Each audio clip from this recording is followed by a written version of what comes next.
Why does rest feel so unsafe for high achievers?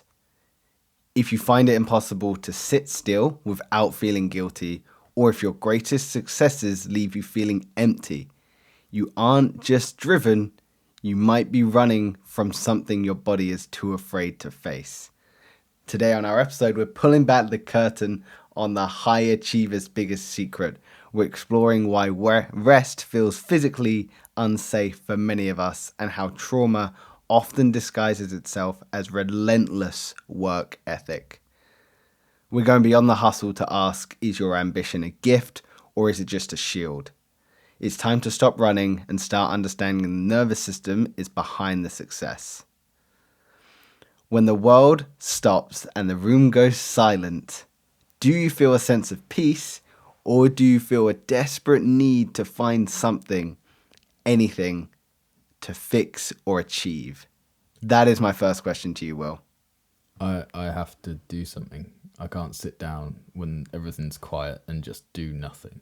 That sounds awful. Why does doing nothing sound awful? What is so scary about that? Why is silence so threatening for you? Because you're just not making progress towards your goals. It's like if I've got something that I need to achieve and realistically I've only got maybe another 40 years to achieve it, like I don't want to be eating away that time sitting down. So as soon as I sit down and do nothing. So what is it in that silence that it's making you aware? Because in reality, when you stop, when you pause yourself, any other of that burnt out high achiever group, when they stop, those emotions, those thoughts, those feelings that they're likely running away from, maybe the feeling of inadequacy is going to come flooding in. So again, I ask, why is that silence so threatening for you? I guess it's all the thoughts of inadequacy. I mean, you're jumping off the back of me there, which doesn't count. I don't know. I just feel like there's things I want to achieve that I can't really achieve without having a one-track mind. So I just need to, like, if I'm going to decide to be this person that achieves all my goals and that wants to, like, do incredible things, I need to be that person. And what does the ideal person in my mind, what are they doing right now? I guarantee you they're not, like, sitting down, watching telly, doing nothing. Therefore, why am I? So instantly, as soon as I sit down, I feel comfortable. Wow, can't feel comfortable. Quick, get back to it. So the feeling of uncomfortable is what you're running away from. Or sorry, the feeling of comfortable is what you're running away from. Yeah, because it shows you're relaxing. It shows that you're literally doing nothing. But what's wrong with that? You're not working towards anything when you're doing it. But the benefits of rest and relaxation are extremely well researched. Yeah, but you sleep at night, and that's your rest. And then you're back That's to it. physical rest. It's not giving your mind a rest. Well, mine's always on anyway. Like, even if I sit down and I feel comfortable. But that's not a good thing that your mind is always on. It's still like... That's fatiguing. That puts you into that burnt out high achiever box that I mentioned at the beginning. You're not regulating your nervous system. You're likely sitting in that fight and flight response for the vast majority of your waking day. Yeah. So what is it about the rest that is uncomfortable, or comfortable but uncomfortable? Because in reality, you're saying it's comfortable, but I'm sitting here and hearing that it's uncomfortable. Well, when you sit down and you've got nothing to do, you can start to slip into, oh, this is nice. Like, oh, I can breathe for a minute. And then instantly my brain is like, you must not do this. You must go back and work because other people are making progress right now and you want to make progress as well. Do you think yourself and the other burnt out high achievers out there fear that if they rest once, it's a pattern, it's a habit that they're starting? I definitely worry when something happens twice that becomes the new pattern, because it's so easy. Like, you've got to be, I don't think people realize how strict you've got to be on yourself to achieve certain goals. And when you start to let silly things like, oh, just have an extra, I'll have an hour lunch break today instead of, 15 minutes. Like, things like that, you add them up over a week and you've lost like an extra 5 hours. just because you're having this lunch break for it. So suddenly you're gonna wonder why at the end of the week you're not making as much progress as you were. And it's like, well, you've cut 5 hours out of your week. It's things like that. So I'm very careful about where I spend my time, which is why I haven't been to the gym until yesterday, because it's like, that's great and I might feel physically better, but in terms of working towards my actual business goals, it's irrelevant what I look like. Do you think you can achieve more by resting than you could, or sorry, scheduled rest, not consistent, but scheduled rest where needed, while still working, would achieve more or less than consistent work, even to the point of burnout? I don't know. No, I want you to answer. I want you to think about it, because the reason I'm asking that is you use the analogy of going to the gym. As I've said to you before, people that go to the gym, they need to have rest days, because you're likely going to make more progress when you allow your body to rest. So I'm curious what your thoughts are of that when it comes to practicality of working towards a goal. I don't think it's approached like that. I feel like when I approach it, it's what's the calmest thing for my mind, not what's the best thing. So I find it easier to think clearly when I'm working than I do if I'm just in ordinary life, because I can't switch off the business thing in my head. So it feels a lot calmer when I'm working, because I've got the thing that I'm focusing on is the thing I'm thinking about, and therefore I'm not getting distracted. Whereas when I'm in normal life, all I can think about is YouTube, click-through rate, AVD, and all of that. And then every conversation I have ends up turning into that. So I just can't get my head off it. So to pivot slightly, do we think that your want to drive towards work, or rather for anyone else that feels like they're in that high achiever, burnt out society, is legitimately a love for the work, or is it a coping mechanism to deal with issues they don't want to face? You can answer for yourself, or whether you think it would be other people that would feel similar circumstances. In my case, I'm addicted to being a YouTube creator. Like, I just can't, like, if it was anything other than YouTube, if it was like, oh, I really like those fat milk little things, and all I could think about was them all the time, and I'd drink them for 16 hours a day, and then get another one, and then at night I wasn't allowed them because I needed rest from them, and then I still went back and got them. Like, you'd be like, Will, you've got a problem. Like, it's the same with work. It's just YouTube is more socially acceptable than... Well, yeah, that's a very valid point, and also a very valid question to be asked as well. Is what you're doing just a coping mechanism like it would be if someone was using food or alcohol or drugs or gaming or porn or masturbation? Is hyperproductivity in the same belt as a coping mechanism as food? I think so. But then why is it more socially acceptable? Because in 'Cause you're not a reality, like fat you fuck. said, but that's only damaging themselves the same way this is only arguably damaging yourself. It's better in my life and the people around me. Is it though? Yeah, because I'm out the way. But what's the cost of the hyper, like, achiever mindset? Because of every yes to something, every yes to work more, there's a no to something else. It means you don't spend as much time with the people in your life, like outside of work. It means you feel a constant pressure to keep going even when things are not going well. And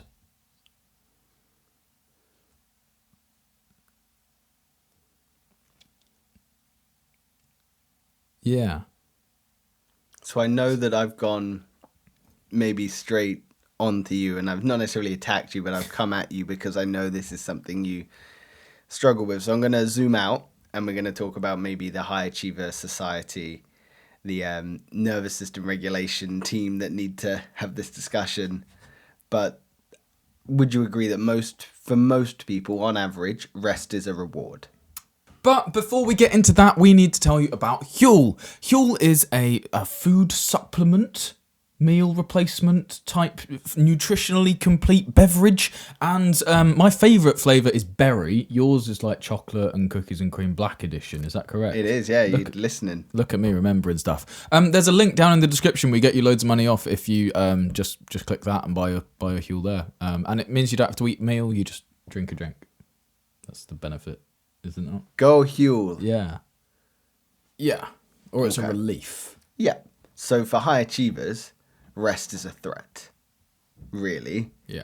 So we need to try and peel back the layers or try and have a discussion, a deep thought discussion about why it might feel like a life or death situation for that high achiever society. So really the irony is that the very thing people need to sustain their success, which is the rest and the relaxation, is the very thing that feels like it will destroy your your success. So why not talking about yourself anymore, general population at large that maybe feel like they can relate to rest being a bad thing? Why do we feel like the thing that would arguably sustain success is something that will destroy the success? Resting feels like giving up. Okay. That's a new avenue. So rest would feel like giving up. Why would it feel like giving up in the broad scheme? I think when people are striving towards a goal, every day feels like you're just putting another chip on the table. And you're just it's proof of work. The more work you do, the eventually more valuable your business will be, or the better progress you're making towards the goal. The more work you can do, the more chips you have on the table, the better chance there is of you winning and achieving. So resting can feel like you are not putting chips on the table and you're actively choosing not to, which just seems bonkers. Because you could just do another 5 minutes. So I suppose you're almost suggesting that this high achiever society, it's what I'm going to coin it, high achiever, burnt out society. Has, yeah. It's going to rest is going to feel like it might remove some of their identity. Because if productivity has become tied to self-worth or how they view their place in the world, rest is going to feel like some sort of an abandonment or a disappearance from that. So if you stop doing it, not necessarily who are you on this huge, big existential question, but what am I doing? Who am I? What is this someone that I want to be? That just the person that sits around and does nothing? So it might be a case of the rest is going to remove some sort of identity. Because, again, jumping onto you, do you feel like you've identified not in a good or bad, just in a completely neutral way? Do you feel like you've identified with the hyperproductivity mindset and embodied that persona? Yep. Yeah. So I suppose if you were to rest, throw in almost a sense of self. Would it or would it not? If I was to rest, would it send in a sense of self? Question your sense of self. Question the sense of self. I guess so. I think I definitely know who I am when I'm working. And I think that's the same for everybody as part of Team House, as we've now called it. Because I think it's so obvious who you are when you're doing that. But when it comes into normal life, there's no defined roles. There's no clear outcome. Everything seems like it's just a wild west. Like you have no idea what's going on. And that's the trickiest thing. Because business actually, in all of its unpredictability, is actually very stable in terms of you control the controllables and everything that's not controllable isn't a concern. Whereas in normal life, everything's an uncontrollable. Okay, I hear the points you're making. So I'm curious as well for the, I'm going to call it HABS, High Achiever Burnt Out Society, is what I'm going to call it. High Habs. achiever bullshit. Yeah, I mean, if the shoe fits, mate, you said it, not me. I don't identify with Habs. Do you not? No. No. Look at me. Nothing about me says high achiever. You're a high achiever in fitness. No, I'm just above average. You are. You keep hitting PRs, therefore you're a high achiever. Anyway, fear of being ordinary. Oh, yeah. Well, who wants to be ordinary? Is that scary for you? Yeah, sod that. Why? I don't want to be broke, number one. I don't want to have, like, a medium girlfriend. I don't want to have, like, a boring car. I don't want to have a boring house. I don't want to have a boring life. So where does that fear of ordinary come from? Because realistically, that's probably deep-rooted in something else. Has that come from society's pressures, internal metrics, low self-esteem, childhood experiences, social media? You know, I've rattled off a few, and I'm not asking you to get super personal if you don't feel ready for it, but the fear of being ordinary, I get it. I understand that. But being ordinary doesn't mean you're replaceable. No. But I just feel like I could do better than that. Like, I can just work harder. So why wouldn't I? And I feel like I can earn more. And I feel like I can meet the right people in my life. And I know who's good for me and who's not good for me. And, I just feel like I can sculpt my life better than average, hopefully. How would you feel if you achieved a level of ordinary across your life? Well, not necessarily across your life, but in one element of your life. Is it fear of being ordinary in a pursuit that you've actively engaged with? Or is it fear of ordinary across life? Yeah, it's across life. It's got to be. It's like, what's like, whenever you're talking to a salesman, he's not trying to, like, make the pitch on how ordinary the thing is.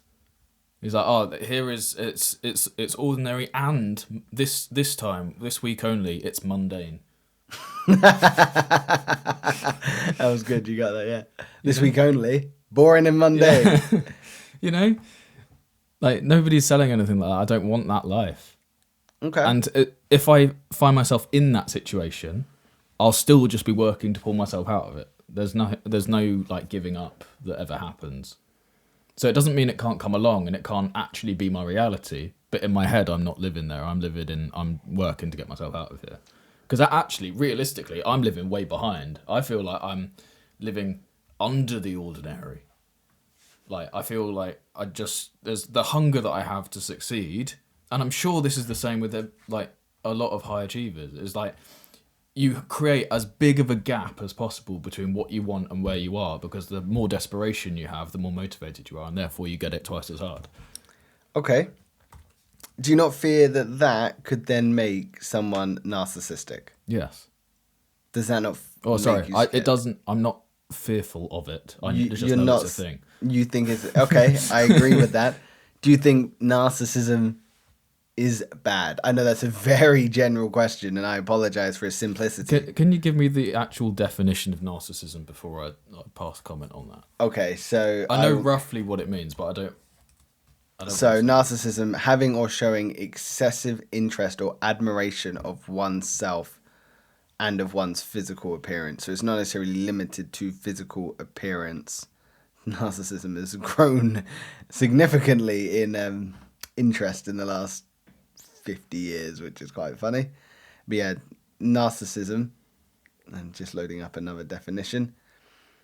So relating or to extremely self-centered with an exaggerated sense of self-importance, marked or by or characterized of excessive admiration or infatuation with oneself. So narcissistic traits can be in grandiosity, so an exaggerated sense of one's self-importance, including bragging about achievements.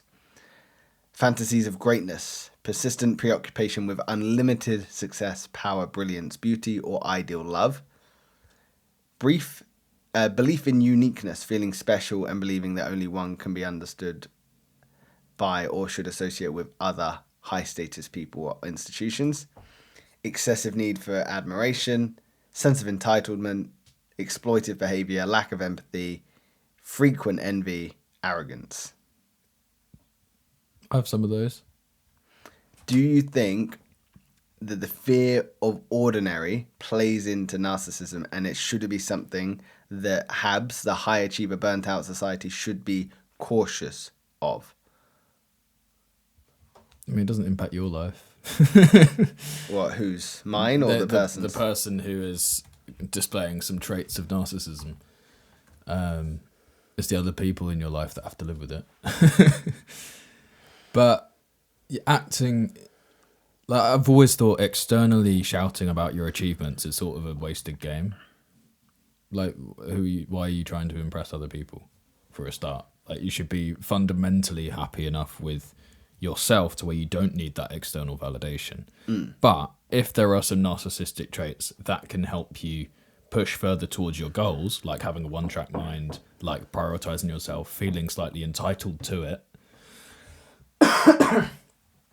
so that you have the confidence and self-belief that you can get there, and prioritizing yourself over others is like, I don't see what's wrong with that. It's like, if you want to achieve some goals, like, go for the goals. Don't let things get in the way. So the reason I'm going to pull away ever so slightly but lean back in, the reason I said it's a simple question is because in reality, narcissism is a spectrum. You know, it's not someone is narcissistic, therefore they embody all of these negative traits with 100% degree of certainty. So narcissism exists on a spectrum. There is a healthy amount of self-interest, self-confidence that can be beneficial, of course, absolutely.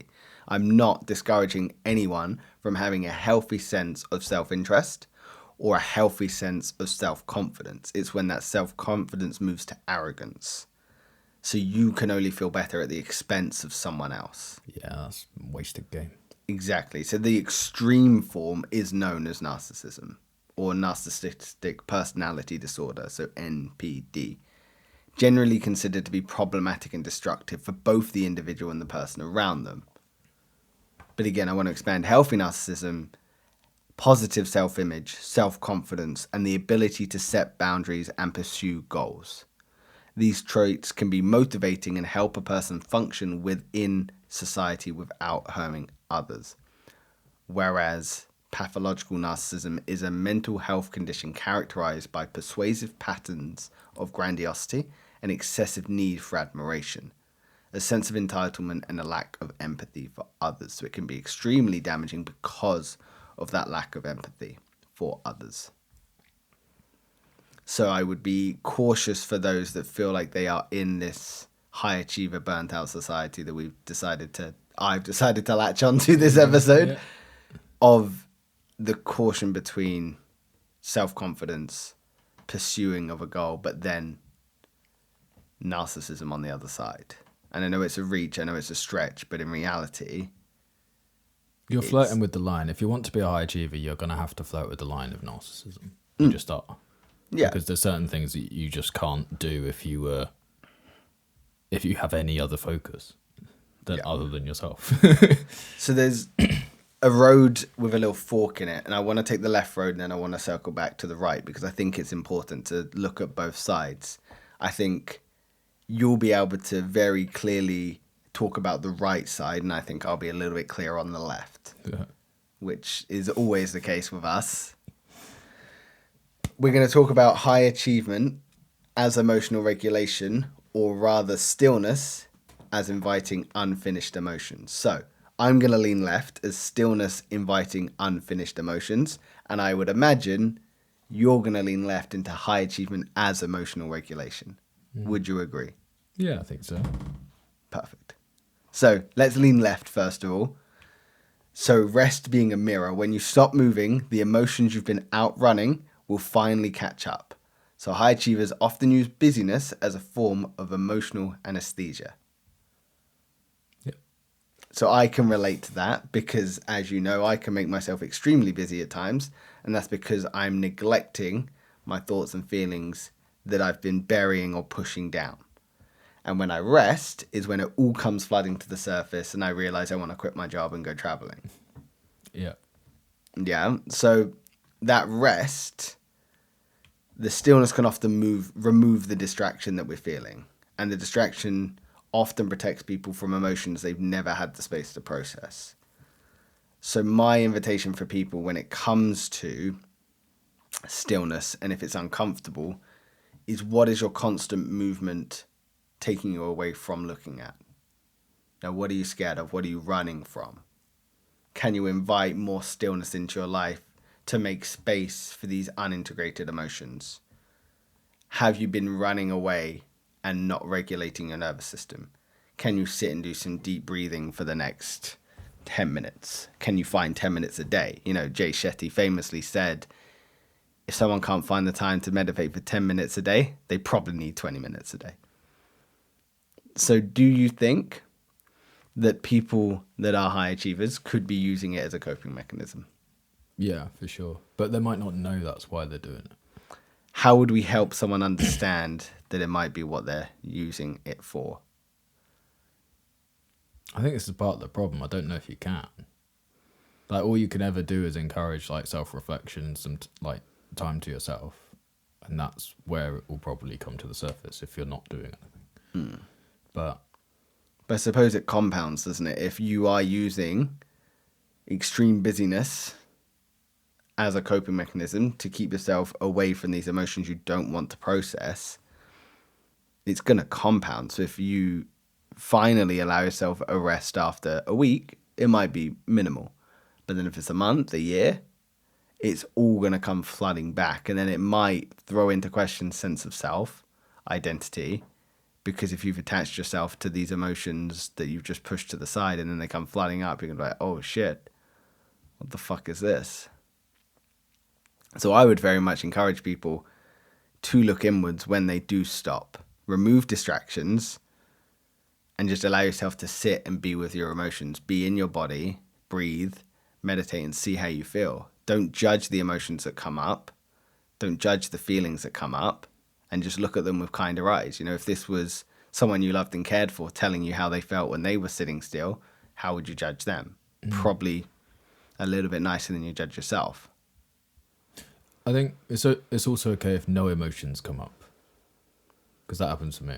No emotions at all? No emotions. Like, if I sit and I try and think, like, why am I such a hard worker? Why do I like achieving goals and at the detriment of everything else? So I sit there and, like, 10 minutes will pass. Like, nothing. Okay. So it's a practice of doing it repeatedly. Yes, So I would when you agree. can Absolutely. It's a open up to practice. yourself, because it's something you've shut off. Yeah. As we said the other day, practice makes permanent, or practice makes the pursuit of perfect. So doing it regularly will allow you to get more in touch with it. But I think, and I might be wrong, this might not resonate with you, but I think the mindset of, well, I'm going to sit and I'm going to think about this is already you trying to optimize the time of doing nothing. Yeah. Rather than I'm just do sitting. nothing the best. Yeah, this is it. You're almost gamifying it rather than like, I'm going to do nothing because I just need to sit and turn my brain off to, no, how can I optimize my rest? What can I do? Like, what? No, like, that's not the point. You've missed a trick there, dude. Yeah. You're resting wrong. Yeah. Dickhead. And anyone else that's listening. Dickheads. Sorry, I'll get them on side. It's only me. Well, let's face it, anyone that's with their emotions is with me. Anyone that's a high achiever is with you. Oh, I don't know. And then when we do a meet and greet, they'll just chat with you about business and bullshit. And then when... You'll have everyone crying on you. Yeah, and I'll be crying too. We'll have an emotional circle. And you'll be like, God, they've never achieved anything, have they? I'll tell you what we could do is we could sell emotional support pillows. With your face on it. No. Well, no, your face on one side, my face on the other. Yeah, so it's like... Quote of you, get on with it. Yeah. Quote of me, it's fine. Do the thing, and on the other side, stop for a minute. Yeah, exactly. Okay, so we've leant left. Let's lean right. So, I suppose there's many people out there that the high achievement is nervous system regulation, is nervous system management. So, the work isn't the ambition, it is actually the management of the issues. So, achievement can become a way to avoid feeling helpless, unimportant, or unsafe. Would you like to talk about this topic? Because I feel like that's likely where you're sitting. I just enjoy work and I've got no problems. And do you want to answer again and a little bit better? No, Incorrect. Try again. You're just going to interrupt me no matter No. what. Say the thing again just so it edits nicely. Do you think high achievers use their high achievement, their pursuit of the goals as emotional regulation? I think so. I think it gives them a break from the stress of normal life. I think for some people, it's normal life is the relaxation and work is the stress. Whereas these are just people where it's the opposite, where work is where they can relax and just be themselves authentically. And when they have free time, it's like that just in itself sounds terrifying because that's unplanned, unstructured time. It's like, what do you do in free time? Oh, well, you could go on holiday for a week. But what about all the work that would have got done in that week? Because that needs to get done because that's first of all enjoyable to make, but also I like the results of what that does. Like how do you reconcile that one? Oh, well, you have to do more work. No, they say, oh, don't worry about that week. Then you're like, no, I need to do stuff that week, so I'll just do 2 weeks worth of work in 1 week, and then that makes that week okay to have like time off if I must. So it's a sense of control and a sense of purpose, really. So you're regulating your sense of self and your nervous system because you've got this sense of control and purpose over your life. So you're focusing on goals which are going to provide you a sense of direction and a feeling of mastery over your own life. That's what you're suggesting. Yeah. Yeah. It's you just make decisions and you control is the word. It's like you control this environment, you don't control that environment. Yeah, and I think although I've been harping on about like path left, there is definitely something to be said about it can be regulation because however you choose to regulate your emotions, actually no, let me caveat that. Providing it works towards a positive end goal, how you choose to regulate your emotions, who's to say what's right or wrong? Because I regulate my emotions by going to the gym. Is that bad? Because I'm probably some days quite tired and quite burnt out and probably should rest. But I still go to the gym anyway because I know the regulation it's going to give me. I know the dopamine boost I'm going to get it. I might drive to the gym miserable and I'll leave the gym sticking on Sabrina Carpenter and fucking jiving out. Like... Please. I love Sabrina Carpenter, man. Do you? Yeah, she's actually, only 4'11", so she's probably a good height for you, to be fair. That's the goal. Yeah, like, but it's true. So how can we define what is the right regulation for someone's nervous system? You know, arguably there are clear wrongs if you're using drugs, alcohol, or any other sort of substance to maybe regulate yourself. That's likely not a good use of your time. But if you find that being able to really sit down and learn and fill your cup full of information, that's awesome. You know, really, that's quite an admirable way to cope with your regulation. Again, so is any sort of creative outlet, whether it's dance or painting or floristry, I don't know. Nice. Yeah, thank you. I would say maybe one thing we should say about this conversation as well, however, I don't know how relevant it will be, but we'll see how it dies in. We'll jump in, and if it's useless, we'll just ignore it. Yeah, I'll just look at you with shame and disrespect in my eyes. So I feel like there's a big thing about this conversation of high achievers and how it's unhealthy because they don't live their life in the way that the ordinary would live their lives. Okay, and everything always seems to be compared to like what most people do. Yes. But for that individual, it could genuinely just be they feel happiest when they are working towards a goal, the same way as the ordinary person feels happiest vegging out and watching Netflix on an evening after working a 9 to 5. Like for the individual, it's just like they get to watch Netflix all day because work for them is just their relaxing time. Yeah. So that life looks very different, but really fundamentally they're both doing things that they enjoy. They're working, then watching Netflix. This guy is just watching Netflix all day, basically. That's his job. So if you are a high achiever, don't feel like don't feel like you have to accept the pressure external people are putting on you to say you should live your life this way or live your life that way. Like, fundamentally, if you enjoy what you're doing, that is the number one thing. If you're fulfilled, that is the number one thing. As long as it doesn't like detriment everyone's life around you and you're not a burden on others, like, yeah, go for it. You'll probably end up helping everyone. So what I think when I hear that is we as humans like to put everything into averages. You know, this is why we have the concept of the average human, the ordinary human, is because we find generalization easier to understand. So on average, men are taller than women. On average, women are more emotionally available, emotionally intelligent than men, because we like to use averages. So on average, hyperproductivity is probably not normal. But that doesn't mean just because it's on average not normal, doesn't mean it's not right for you. So is that what you're suggesting? Yeah, basically. And remember as well, so in the UK, how many people live in the UK? Is it 70 million? I don't know, maybe 2? 72 million? No, 2 people. You and I. 2 people. Yeah, we're the only ones here. Yeah. God help us all. So there's 70 million people in the UK, and 1% of those, 1%. 69.3 million as of mid-2024. Why it's giving me 2024? Yeah, so there's 70 million. Currently, the live population of the UK, how it's live, I have no idea. It's a little worrying. It going up? It's not moving. 69,760,597. So there's 70 million people in the UK, and 1% of those, which is 700,000, are the highest earners in the UK, who are all hyper productive.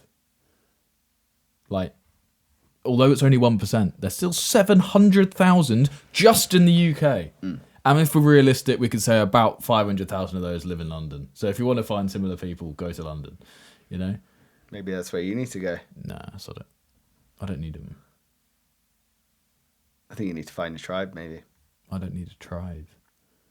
You do, everyone does. Well, I've got, like, Beneath the Noise. It's my tribe. All of you lot, you're the Beneath the Noisers. What's their name? We need to call them something. Losers. I don't know. But as of the 1st of January 2025, Happy New Year, by the way. Yes. 2026, sorry. Yeah. God damn. That would make it look like we're really recording these in advance. Yeah. There was 391 of you beneath the noises. Oh, there, we gained another one. We did last night, yeah. Damn. Go us. Yeah, I know. 2026 is going to be our year. It is. I feel that. And then after that, it'll be 2027 and so on. Yeah, and then 2028. And then yeah. The years will elapse. Yeah. But comment what you want to be called. Gary. Gary. We've established that rest feels like a threat to the high achiever. Yeah. For better or worse, for regulation or not. But the body views stillness as danger. Or sorry, if the body views stillness as danger, does that mean the drive we're so proud of is actually a survival instinct? Are we winning at life, or are we just running away from our own history?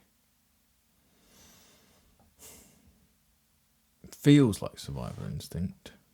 Yeah. So for you, it feels like, or well, I think probably for a lot of people, any time you do something sort of religiously, it feels like you are doing something not because it's necessarily relaxing, but you're doing it because it's like fight or flight type of response. Like you've just got to go work. Yeah, so what if the unstoppable work ethic is actually a sophisticated survival strategy that we've just developed throughout life? So we're going to look at the fine line between healthy ambition and nervous system stuck in the permanent state of flight. So we're looking at how trauma disguises itself as drive, because often discipline, ambition, resilience, qualities that society praises, sometimes we don't look at their origin or where they're actually coming from. So do you think ambition can be rooted in escape, not expansion? So what I mean by that is some drive isn't about becoming or being better. it's about never going back. The running away from something metaphor. It's likely someone's going to work harder if they're running away from something rather than running towards something.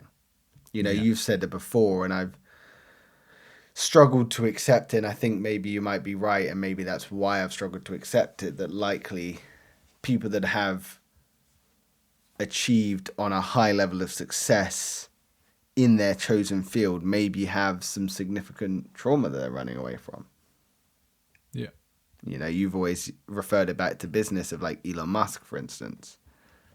Yeah. So do you think people are running away from something? Do you think ambition can be rooted in escape?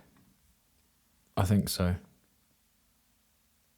And then the thing is, once you escape, there's never any endpoints in life except death.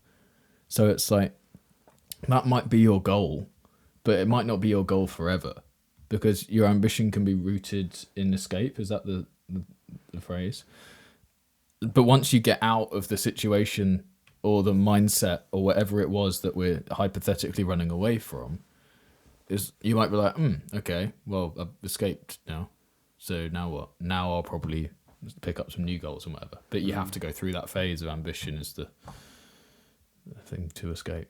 Yeah, I suppose what's complex about this topic of, how trauma can disguise itself as drive, is that society rewards this kind of trauma. It applauds the people that are hypervigilant and overworking.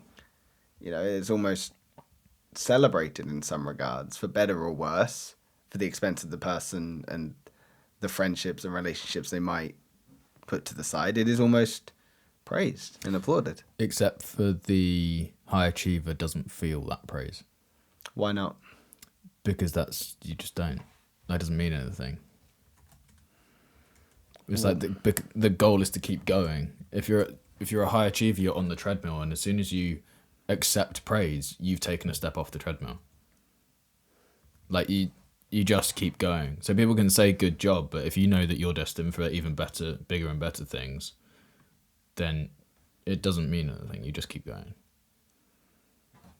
That's sort of the negative part of it. Is that there is this level of ego that won't allow the the external validation to be received, because would that make you feel like you're taking your foot off the gas and you're feeling like you're not actually going to achieve? If I accept this external validation, it means I'm no longer working. Yeah. It's why would I accept that? Because what I'm about to achieve is 10 times bigger. It's save your applause, because I'm going to that. But that's, I think, the curse, if you like, of being the high achiever that's maybe running from something is, yes, everyone praises them and are proud of the person or celebrating the person for doing the thing that's nobody else can do 16-hour days for 10 years. You've done a great job, well done. But the individual will never appreciate that, because the only reason they did that was to keep their mind quiet so they can just keep working towards one singular focus. I suppose that's tough then, because you got to understand why you're working towards that singular focus. Is that because that's aligned with your higher self and your North Star, or is it something that you are simply trying to run away from? If you're hiding who you truly are, all the success and popularity in the world will actually feel quite hollow. Actually, I heard this thing from Chris Williamson, and I'm curious of your thoughts on it, which is the persona is incapable of receiving love. It can only receive praise. Mm-hmm. So if this persona that you've built up to keep working and keep striving, it's probably unlikely to be able to receive love, but it might be able to receive that praise, but that praise might even be meaningless for you, is what you're suggesting. Yeah. Damn. It's like when people say good job to my YouTube channel. It's I don't care. What do you want about good job? I'm still working. It's the numbers are just bigger than they were originally. But they're going to be 10 times bigger. I am trying to learn to understand. This isn't me generally trying to be ignorant or attacking. But why can't you receive that? If someone externally looks at what you've built. So Will Taylor here has a YouTube channel with millions of views monthly and subscribers nearly 500,000. Why can't you receive that praise of good job? That's awesome. Nice work. Because I think they think it's better than it is. Why do you disagree that it's not good? Because it's not good. But again, talking at the averages, the law of averages, It's better to than the every- average person, it's something that they will likely, one, never achieve, and two, can't comprehend. The same way you might look at, I don't know, I may be putting words in your mouth, but you might look at someone that's like Chris Bumstead, for instance, Mr. Olympia however many times. You might look at his physique and go, oh yeah, good job. And he's like, well, I'm still going. But you'd be like, well, you've actually done really well, dude. Why can't you accept this? So I am just trying to ask to understand why you find it quite difficult to receive that sort of praise. I think it's just maybe being so locked in to actually doing the thing that you almost see real life people's opinions as just YouTube comments. It's like if you give weight to the positive comments, you have to give equal weight to the negative comments. Is that true though? I feel like there is an element of truth to it, because why would you, like, at the end of the day, it's like, and that's a conversation about YouTube comments really. But I don't know, just taking on praise just seems like you don't do it for the praise. So therefore, why should you be praised? You do it for the enjoyment of doing it. And that's achievement enough and praise enough. So we've got here that in the notes that we plan, like, praise can deepen the wound. So if someone is using trauma as drive or disguising itself as drive, praise can actually deepen the wound, because when that trauma-driven behavior is rewarded, the healing would feel like self-sabotage. The trauma-driven behavior is rewarded, it's going to feel uncomfortable because it's not going to feel maybe authentic. And I'm not saying that's strictly correct for you, but I'm curious for those that are maybe using trauma as motivation or as drive, or it's being disguised as drive, whether praise, as you've mentioned, is hard to receive because it doesn't feel like it's coming from a place of authenticity, both from them and from you. Could very possibly. So I wonder the difference between purpose and proving. So purpose would feel grounded, spacious, aligned, authentic, whereas proving probably feels urgent, never really satisfied, time-based. It sounds more external as well. Okay. If, like, proving is like, I'm going to prove to this other person that I'm going to do this thing. Or I'm going to prove to my hometown that I was better and I could go and do this. And then it's like, the only way that you can win then is when you get a handshake from every single person that grew up in your hometown. And it's like, it sounds ridiculous, but that's sort of true. Is like, until you can see validation from everybody that you are definitely, definitively better than them, you are not happy. It's like, that's not realistic.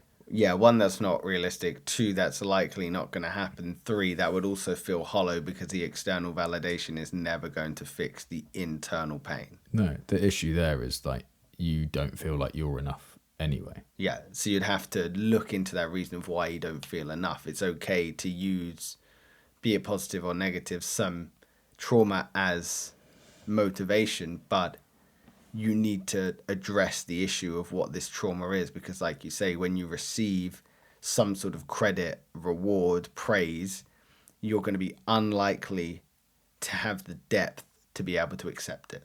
Yeah. You're definitely not going to be able to accept love. No. Or enjoy the journey as much, because you'll feel like you're on fire. Yeah. And you're just trying to run out of that fire. Yeah.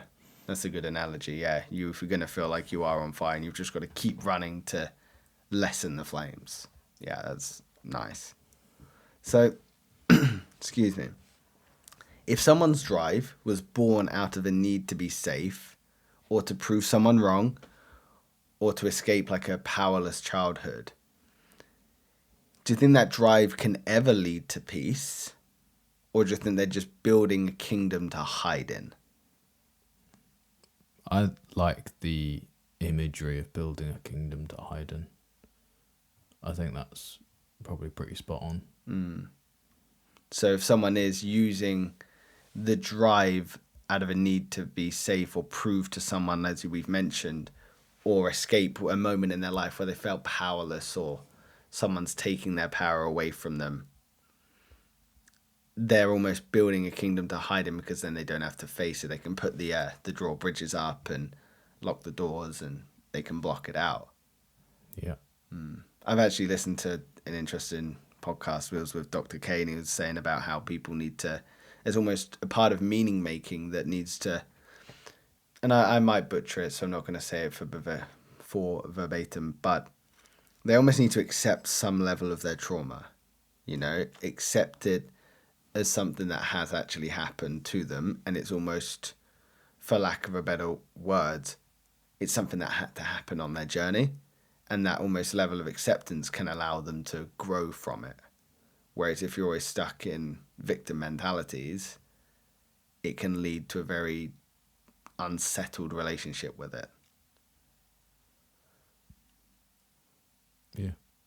I can't put it any better than that. Nice. So do you think people that have that are overfunctioning to avoid their internal chaos, do you think it looks like high drive to outside external influences, when in reality it's high distress? Yeah, for sure. I think, well, you'd say to anybody, I worked 100 hours this week. Everyone will tell you, oh, you've worked hard. Without digging deeper, it's like, why did you work 100 hours?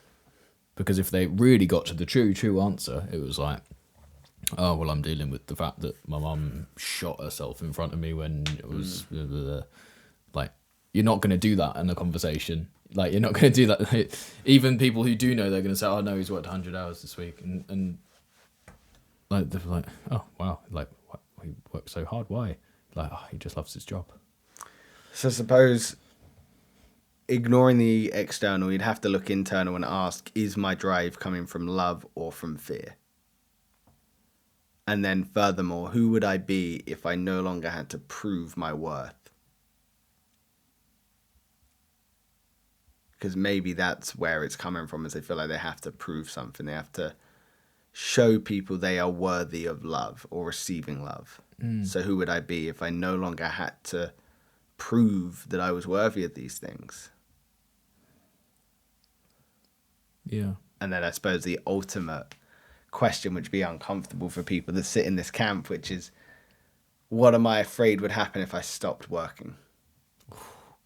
That's a horrible thought. Yeah, this is it, because then it's really facing that reality. Yeah. It's no longer just ignoring it, it's actually allowing it into your awareness, which I could imagine is terrifying. So I will pose the question to you, because we have played with you a little bit personally today, so I apologize. But what are you afraid would happen if you stopped working? I'd get bored. That'd be my biggest fear, because my brain has to be focused towards a goal. So if I had to stop working, I would be very, very bored and probably become quite irritable. Mm-hmm. And I don't know, maybe I'd play guitar, but does that count as working? No? No? Cool. So I play guitar, and yeah, I think I'd ruin everyone's life around me. Because you imagine the intensity that I go at YouTube with. Now I've got nowhere to put that. So where does it go?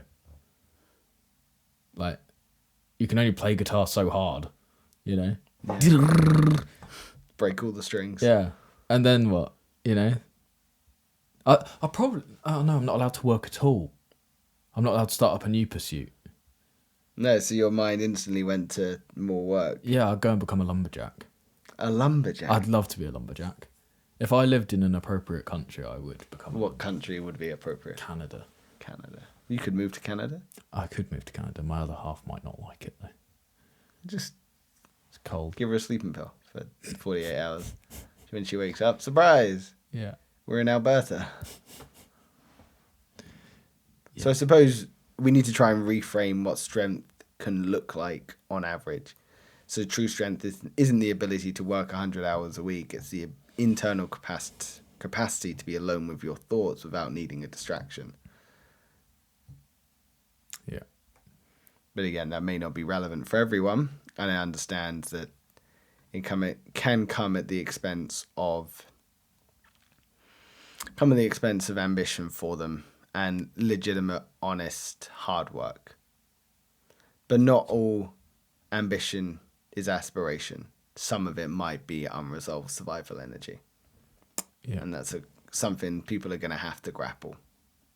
So rest is going to feel unsafe because drive once kept you alive. Drive feels virtuous because trauma learned to look productive. But healing isn't necessarily losing ambition, it's just changing its source.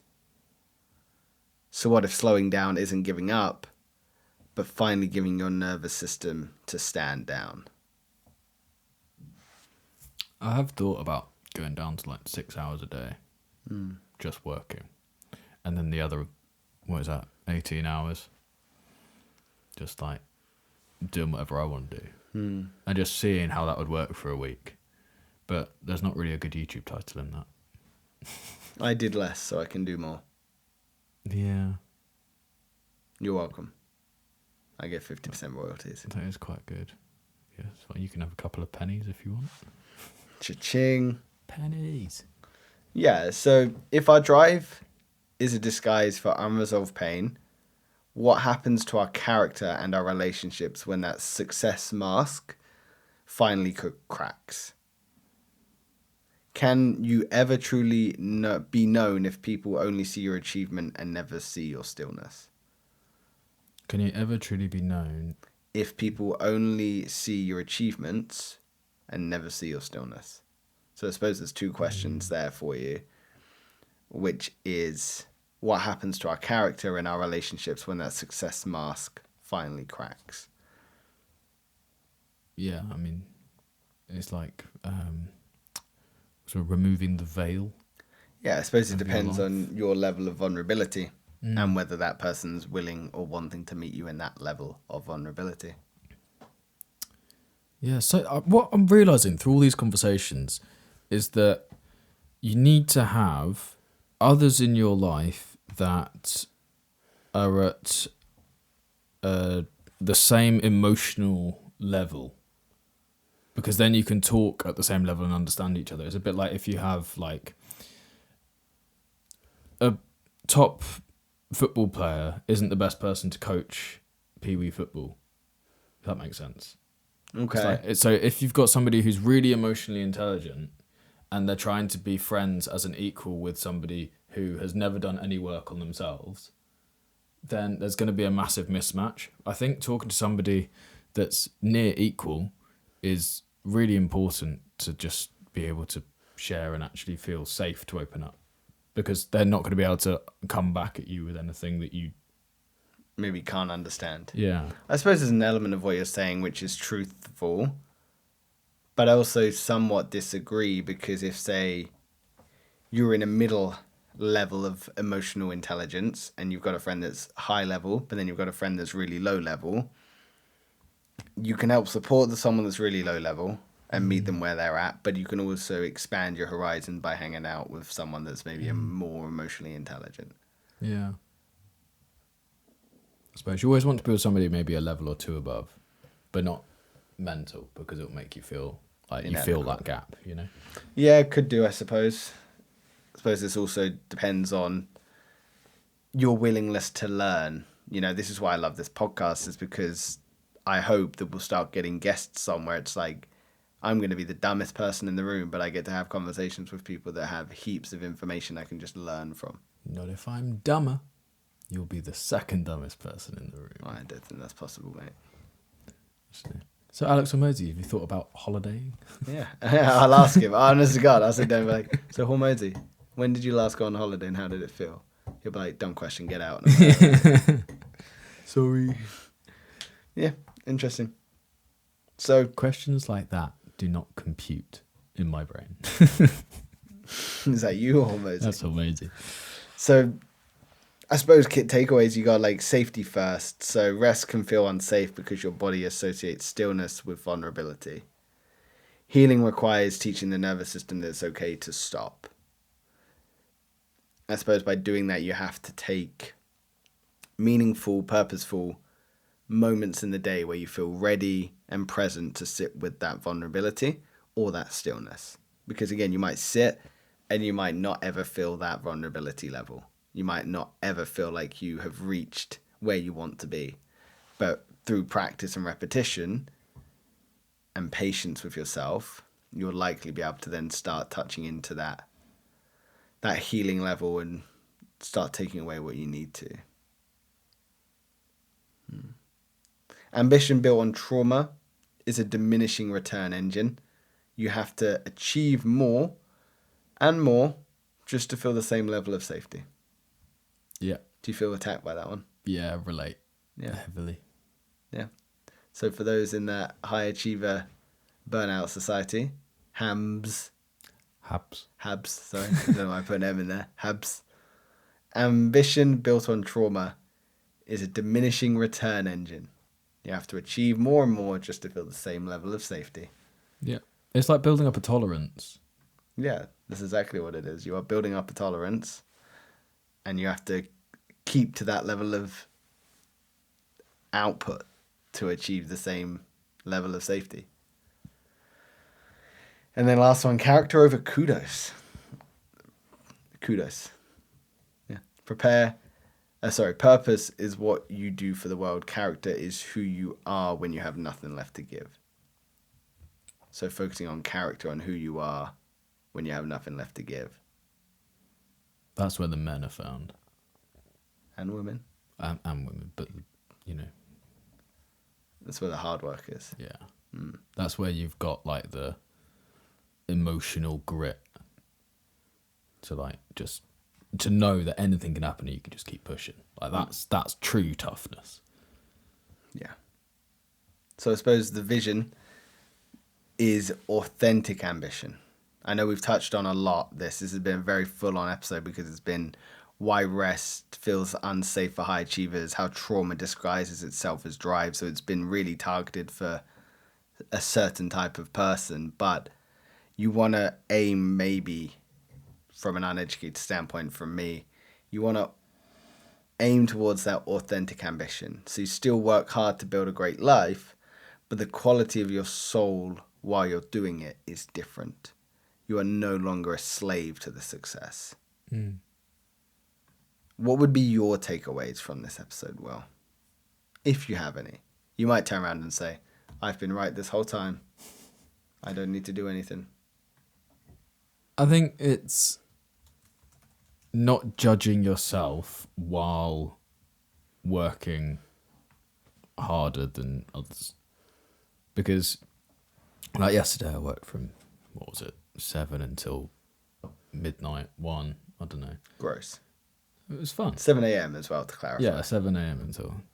But I judge myself when I do that because I'm like, Soph's home now, like my girlfriend, and I'm still working. And I'm still working an hour later. And I'm still working an hour later. And that makes you feel guilty about it. So then you feel like the next day you've got to work twice as hard to make up for the fact that you worked. So hopefully next time she's off, you don't have to work. And then I've got up this morning and I'm working while she's off. And then there's more guilt, which now means that when she goes to work, I'm going to work twice as hard so that I don't have to work next time she's off. But then there'll be another reason or something that crops up. That's so it's like, a cycle. So, yeah. So it's trying to find a healthy way to exit that cycle when feels safe for you. Yeah. Rather than just completely abandoning the circle, you still want to find a healthy way to coexist in there. Yeah. And I think it will just be putting hard stops on certain things. Like lunch must be an hour from now on. Like you must stop working at 11 p.m. You must not start work until 9 a.m. Like just things like that help keep me on the rails. Clear boundaries. I like that. That's a good one. key takeaways for me, I think it's difficult. It's just finding space, you know. Has it motivated you at all to become a Habs? When have I ever been motivated? Okay. Has it changed your mindset in towards becoming a Habs? No. No. Why would I ever want that? Why would I ever want to be determined by my trauma or fueled by my trauma? You could be a high achiever without necessarily having trauma. Yeah, it could be. But this episode isn't for me because I don't have trauma. Okay. He says.